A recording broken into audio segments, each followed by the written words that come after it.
नमस्कार बच्चों, BA second year में 7वां पाठ 25 चौका 150 कहानी के आज हम गद्यांश करेंगे। इससे पहले इसका सार किया है। तो जैसे सुदीप अपनी नौकरी की पहली तनख्वाह लेकर के घर आता है, तो प्रस्तुत पंक्तियां हमारी प्रस्तुत गद्यांश हमारी हिंदी की पाठ्य पुस्तक कथाक्रम में संकलित कहानी 25 चौका 150 से अवतरित है। दलित विमर्श को केंद्र में रखकर लिखी गई कहानी है और इसके लेखक कौन है? ओम प्रकाश वाल्मीकि है। तो इस कहानी में लेखक ने वस्तुपरक निसंगता और वैचारिक संयम के साथ दलित शोषण की अनवरत श्रृंखला को खोला है। गद्यांश में उन्होंने अपनी पहली तनख्वाह माने वेतन पाने से उत्साहित कथानायक माने जो नायक है सुदीप की मनोदशा का चित्रण किया है इसका। तो पहली तनख्वाह के रुपए हाथ में थामे सुदीप अभाव माने कमी के गहरे अंधकार में रोशनी की उम्मीद माने आशा से भर गया था। तो लेखक यहाँ पर कहता है कि जो सुदीप है अपनी पहली नौकरी लगी थी और पहली तनख्वाह मिली थी। नौकरी की जो पहली तनख्वाह मिली है, इस तनख्वाह को अपने हाथों में थाम करके अपने जो जीवन की अभाव माने कमियों को आज कम करके देख रहा है। यानी कि उसकी जो अभाव थे, कमी थी, गरीबी थी, वो आज कम हो गई है। देख रहा है उसे अंधकार में जीवन है उसका। जैसे मान ले नौकरी बेरोजगारी में क्या है, जीवन अंधकार में रहता है। तो आज उसे रोशनी की उम्मीद यानी जीवन में खुशी मिली हुई थी। अंधकार में जीवन को एक रोशनी की एक नई किरण नजर आ रही थी कि जीवन अच्छा हो गया। एक ऐसी खुशी उसके जिस्म में दिखाई पड़ रही थी। जिस्म माने शरीर। तो इस प्रकार उसके शरीर में एक ऐसी खुशी दिखाई पड़ रही थी जिससे क्या है, बहुत ही उत्साहित था, जिसे पाने के लिए उसने असंख्य कटीले झाड़ जंखाड़ों के बीच अपनी राह बनाई। तो झाड़ जंखाड़ माने मुसीबतें, कष्ट, झाड़ियां। तो इस नौकरी पाने के लिए उसने अपने जीवन में असंख्य कटीले झाड़ जंखाड़ यानी कि बहुत ही मुश्किल कष्टों के बीच अपने जीवन की राह बनाई है, यानी कि रोजगार की नौकरी बनाई है। तो उन्होंने झाड़ियों और कांटों से भरा हुआ अंगनित मार्ग में अपनी राह निकाल ली हो। जिस प्रकार झाड़ियों भरा खेत हो और उसमें काट करके हम रास्ता बना लेते हैं, तो उसी प्रकार जीवन रूपी मार्ग में, कटीले भरे मार्ग में उसने अपनी राह बनाई है। आगे कहता है, हथेली में भीचे रुपयों की गर्मी उसकी रग रग में उतर आई है। तो अपने जो तनख्वाह के रुपये थे उसने अपनी हथेली में भीचा हुआ था। भीचे मतलब दबाए हुए था। तब उन रुपयों की गर्मी से उसके शरीर की क्या है, एक एक रग में, एक एक नस में उतर आई थी। उन रुपयों की गर्मी से उसको गर्मी उसकी नस नस में उतर आई थी, उसका खून गर्म हो गया था। तो पहली बार उसने इतने रुपये एक साथ देखे थे। तो लेखक कहता है कि सुदीप ने अपने जीवन में पहली बार इतने रुपये देखे थे तनख्वाह के। तो इसकी भाषा सहज सरल खड़ी बोली है और तद्भव शब्दावली है, प्रसाद गुण है, वाक्य विन्यास सरल और रोचक है, वर्णात्मक शैली का प्रयोग किया गया है। तो सुदीप घर आ रहा था, तो उसे उसकी स्मृति माने उसकी याद में अपने स्कूल के दिनों की याद आती है। तो किस प्रकार उसके पिता ने फूल सिंह मास्टर की मदद से उसे स्कूल में भर्ती कराया था, क्योंकि बस्ती में कोई बच्चा पढ़ा लिखा नहीं था। और तो उसको किस प्रकार भर्ती कराया था स्कूल में, तो उसकी याद आती है। उसकी याद में स्कूल के दिन एक के बाद एक लौट कर आने लगे हैं। तो इस प्रकार किस प्रकार उसके पिता ने फूल सिंह मास्टर की मदद से स्कूल में भर्ती कराया था और किस प्रकार पढ़ने में उसने लगन जगाई थी। तो दूसरी कक्षा तक आते आते वह अच्छे विद्यार्थियों में गिना जाने लगा था, यानी कि पढ़ाई में होशियार हो गया था। तमाम सामाजिक दबावों और भेदभावों के बावजूद वह पूरी लगन से स्कूल में जाता था। यानी कि वह गरीब था, कमजोर था, तमाम तरह के जो सामाजिक दबाव और भेदभाव थे, इनके बावजूद भी पूरी लगन के साथ स्कूल में जाता, पढ़ाई लिखाई में मन लगाता था और सभी विषय में ठीक ठाक था, सभी विषयों में पढ़ने में ठीक ठाक था और गणित में उसका मन बहुत ज्यादा लगता था। गणित विषय में सर्वाधिक उसको प्रिय था, जो गणित को कुछ ज्यादा ही मन लगाकर पढ़ता था। तो इसमें सुदीप के बचपन में गणित में बहुत होशियार होने का वर्णन किया गया है। सहज सरल आम बोलचाल भाषा प्रयोग किया है, वाक्य विन्यास सरल और रोचक है। प्रस्तुत पंक्तियों में जब बचपन में सुदीप 25 का पहाड़ा याद कर रहे थे तो वह 25 चौका 100 कह रहे थे, तभी उसके अनपढ़ पिता आते हैं तो 25 चौका 100 कह रहे थे, तभी उसको कहता है बेटा 25 चौका 150 होते हैं। क्योंकि वह अनपढ़ थे, उसने चौधरी साहब से रुपये ले रखे थे तो उन्हें ब्याज में 25 चौका 150 के हिसाब से वसूल किए थे चौधरी साहब ने। तो तब से उसके पिता को याद था कि 25 चौका 150 होते हैं।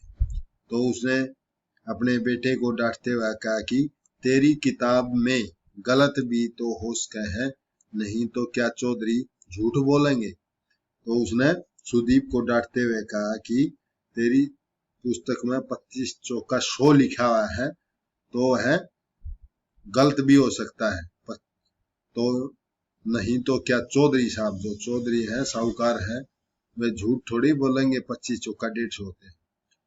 आगे कहता है तेरी किताब में कहीं ठाडे आदमी है चौधरी जी। आगे कहता है जो चौधरी साहब हैं, जो गांव के बड़े आदमी है, वह झूठ थोड़ी बोलते हैं। तेरी किताब में किताब से ठाडे, यानी कि तेरी किताब से बड़े चौधरी साहब थोड़ी हो सकते हैं। उनके धोरे, उनके पास तो मोटी मोटी किताबें हैं। जो चौधरी साहब हैं गांव के, उनके पास तो और भी मोटी मोटी किताबें हैं। वह जो तेरा हेडमास्टर है वो भी उनके पांव छूता है। जो चौधरी साहब है, गांव का साहूकार है, उसके पैर तुम्हारा हेडमास्टर भी छूता है चौधरी जी के। फिर भला वो गलत बतावेंगे, मास्टर ने कहना सही सही पढ़ाया करे, पिताजी ने उखड़ते हुए कहा। पिताजी ने उसको झाड़ते हुए कहा कि अपने मास्टर जी को बोलना कि सही सही पढ़ावे, इस प्रकार झूठ ना बोले, इस प्रकार गलत न पढ़ाए मेरे, ठीक है। इस प्रकार सुदीप को डांटते हुए उसके पिता ने समझाया था। प्रस्तुत पंक्तियों में सुदीप के बचपन की है, बालमन माने बचपन, बालमन माने बचपन की एक घटना बन गई थी ये कि उसने पहाड़ा याद किया 25 चौका 100 होते हैं, परंतु उसके पिता ने कहा कि भाई 25 चौका 100 नहीं 150 होते हैं। तो उसने स्कूल में जाके 25 चौका 150 कहा तो मास्टर जी ने उसकी पिटाई की। पिटाई खाने के बाद उसके मन में क्या है, बचपन की यह खरोच ग्रंथि बन गई, यानी कि उसके हृदय में यादाश्त में एक गांठ बन गई, जो गांठ बन के याद रहने लगी। जब भी 25 की संख्या पढ़ता या लिखता तो उसे 25 चौका 150 ही याद आता। जब कभी भी सुदीप पढ़ने बैठता या लिखने बैठता तो 25 की संख्या लिखता या पढ़ता तो उसे 25 चौका 150 याद आता। साथ ही याद आता कि पिताजी का विश्वास भरा चेहरा और मास्टर शिव नारायण का गाली गलौच करता लाल लाल बुशैल चेहरा। तो यहाँ पर कहता है कि जब भी ये पढ़ा पढ़ता या लिखता तो उसे याद आता अपने पिता का विश्वास भरा चेहरा की 25 चौका 150 होते हैं। दूसरी तरफ मास्टर शिव नारायण जो मैथ के, जो उसके गणित के अध्यापक थे, तो उन्होंने 25 चौका 150 कहने पर उसकी पिटाई करी, साथ में गाली गलौच भी दी और उसका चेहरा लाल हो गया था टीचर अध्यापक का। तो दोनों चेहरे एक साथ स्मृति में दबाए 25 चौका 150 की अंधेरी दुर्गम गलियों में भटकने लगा। तो इस प्रकार वह जो दोनों अपने पिता और मास्टर जी की चेहरों की याद अपने मन में दबाए हुए 25 चौका 150 का वाक्यांश 25 चौका 150 का वाक्यांश की अंधकार में परिपूर्ण दुर्गम माने दुर्गम यानी कि अंधेरी भरी दुर्गम कठिनाइयों में गलियों में भटकने लगा था। और जैसे जैसे बड़ा होने लगा कई सवाल उसके मन में विचलित करने लगे थे जिनके उत्तर उसके पास नहीं थे। तो इस प्रकार वह जैसे जैसे बड़ा होने लगा उसके मन में कई सवाल थे, किस प्रकार की वही अनपढ़ आदमी की रोड़ी मार ली जाती है, तो उसके मन में कई तरह के प्रश्न थे और जिनके उत्तर उसके पास नहीं थे।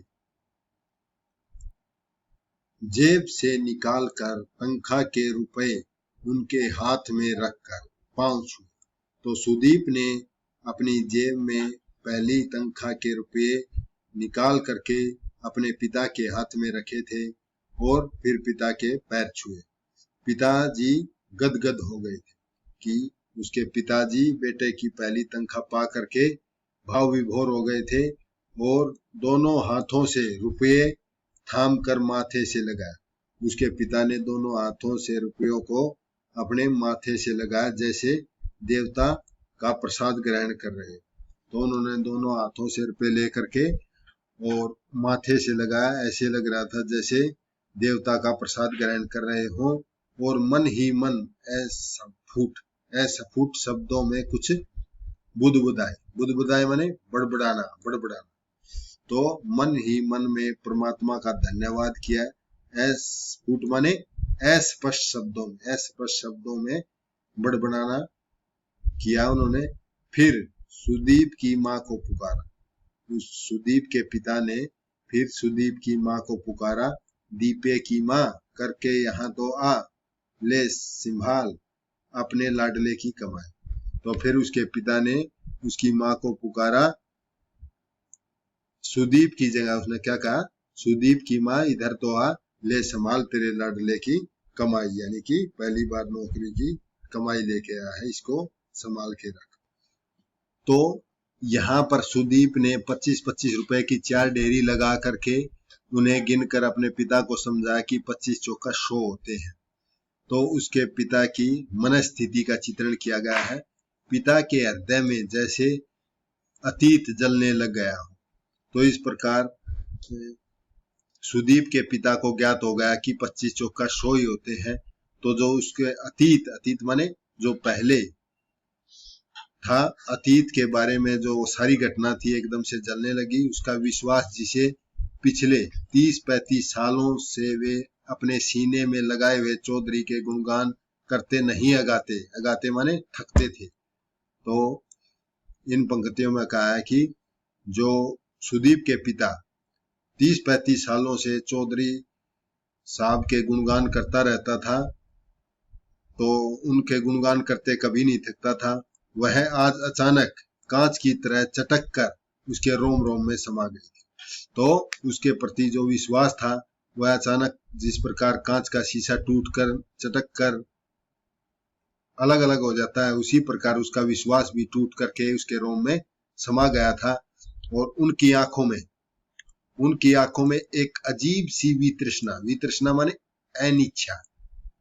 तो उनकी आंखों में उसके प्रति एक विचित्र सी अनिच्छा पनप रही थी, जिसे पराजय नहीं कहा जा सकता, बल्कि विश्वास में छले जाने की गहन पीड़ा ही कहा जा सकता है। यानी कि उसकी वह पीड़ा थी जो किसी विश्वास करने पर उसके द्वारा छले जाने से उत्पन्न होती है। यानी कि कोई विश्वासघात कर देता है, तो वैसी पीड़ा उसकी आंखों में नजर आ रही थी। तो इसकी भाषा सहज सरल खड़ी बोली है, तद्भव शब्दाली प्रसाद गुण है, मनोविश्लेषणात्मक शैली है, वाक्य विन्यास सरल और रोचक है। और इनमें सुदीप के पिता की मनस्थिति को विश्वास से छले जाने की गहन पीड़ा को कहा गया है। किस प्रकार विश्वास के द्वारा अनपढ़ के कारण उसको छला गया था। तो मैं आशा करता हूं आपको समझ में आया होगा। धन्यवाद।